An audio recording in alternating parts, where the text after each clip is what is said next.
స్కందుని జన్మ వృత్తాంతము. వజ్రాంగుడనే అసురుడు బ్రహ్మను గూర్చి 1000 సంవత్సరాలు పైగా తపస్సు చేశాను. ఆ కారణంగా తన సింహాసనానికి ఎక్కడ నష్టం వాటిల్లుతుందో అని వజ్రాంగుని తపస్సుకి భంగం కలిగించాలని చూశాడు ఇంద్రుడు. అయితే అది సాధ్యం కాకపోవడంతో అతని భార్య వజ్రాంగిని సర్పరూపంలో, సింహరూపంలో, వాహనం రూపంలో వేధించసాగాడు. తపస్సు నుండి బయటికి వచ్చిన వజ్రాంగుడికి ఇంద్రుని చర్య తెలిసి దృఢ సంకల్పంతో ఇంద్రుని ఓడించగల పుత్రునికే తపమాచరించాడు. బ్రహ్మ నుండి వరం పొందిన వజ్రాంగుడికి తారకాసురుడు జన్మించాడు. తారకాసురుడు కూడా బ్రహ్మను గూర్చి తపమాచరించి 10 సంవత్సరాల కంటే తక్కువ వయసు గల బాలుడే తనను చంపగలిగేలా వరాన్ని పొందాడు. అప్పటి నుండి తారకాసురుని ఎవరూ ఓడించలేకపోయారు.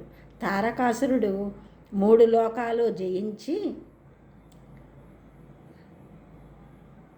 దానివలన ధర్మానికి హాని కలిగింది.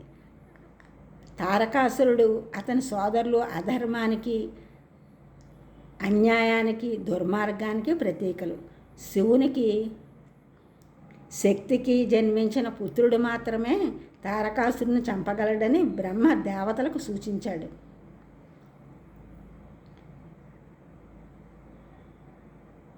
శివపార్వతుల సమాగమం సమయంలో శివుని నేత్రం నుండి స్థలితమైన శివుని తేజస్సు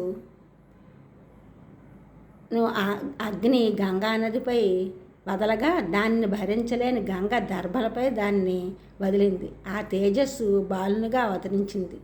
కృత్తికా నక్షత్రములు 6 ఆ పసిబాలుని పెంచారు. అందువలనే అతడు కార్తికేయుడయ్యాడు. దేవతలు ఆ బాలుని తమ సేనాధిపతిగా నియమించుకున్నారు. ఆ బాలునికి శూలమును ఇవ్వడంతో అగ్ని ఇవ్వడంతో శూలముని వేలము అని కూడా అంటారు. అందు గురించి వేలాయుధుడయ్యాడు. పార్వతీదేవి శక్తి అనే ఆయుధాన్ని ఇవ్వడం బహుకరించింది ఆ బాలుడికి. అప్పుడు శక్తిపాణి అయ్యాడు.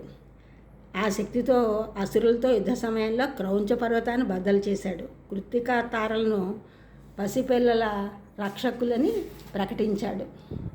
దేవగురువైన బృహస్పతి ధర్మానికి చిహ్నమైన దండాన్ని కుమారస్వామికి బహుకరించాడు. ఒకసారి బ్రహ్మ ప్రణవ జ్ఞానాన్ని సాధించడానికే తీవ్రమైన తపస్సు ఆచరించాడు.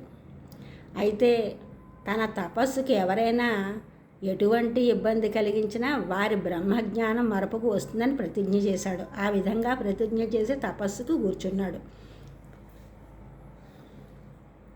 తరువాత బ్రహ్మ చేస్తున్న తపస్సు తీవ్రతకు దేవతలు వణికిపోయారు. శివుని వద్దకు వెళ్ళి మొరపెట్టుకున్నారు. శివుడు వారి బాధను తీరుస్తానని తపమాచరిస్తున్న బ్రహ్మ దగ్గరికి వెళ్ళి బ్రహ్మ శిరస్సుపై తన చేయి ఉంచాడు. బ్రహ్మ కళ్ళు తెరిచి చూసి శివుని ఆగమనానికి సంతసించి ఒకంత తన ప్రతిజ్ఞ తలుచుకొని బాధపడ్డాడు. శివుడు ఏమీ బాధపడలేదు. తన బ్రహ్మజ్ఞానాన్ని మర్చిపోయాడు. తరువాత తన కుమారుని నుండి స్వామిమలై వద్ద బ్రహ్మజ్ఞానాన్ని పొందాడు. అలా స్కందుడు స్వామిమలై ద్వారా స్వామినాథ్ అయ్యాడు.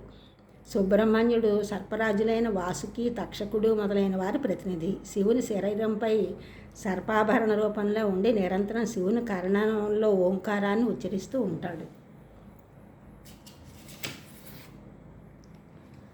షట్కృత్తికలు రక్షణ వలన స్కందుడని, 6 ముఖములు కారణంగా షణ్ముఖుడని అంటారు. ఆయన వాహనం సురపద్మ అనే మయూరం అంటే నెమలి. శుక్లపక్షంలోని షష్ఠి కృత్తికా నక్షత్రం గల రోజు ఆయనకు ప్రియమైంది. స్కంద పురాణంలో స్కందుని జన్మ వృత్తాంతం మహిమలు వివరింపబడ్డాయి. ఈ ఛానల్ చూసిన వారందరూ కూడా సబ్స్క్రైబ్ చేయండి, షేర్ చేయండి, లైక్ చేయండి, కామెంట్ చేయండి. సబ్స్క్రైబ్ చేసిన వారందరికీ కూడా కృతజ్ఞతలు. షేర్ చేసిన వారు, లైక్ చేసిన వారు, కామెంట్ చేసిన వారందరికీ కూడా ధన్యవాదములు.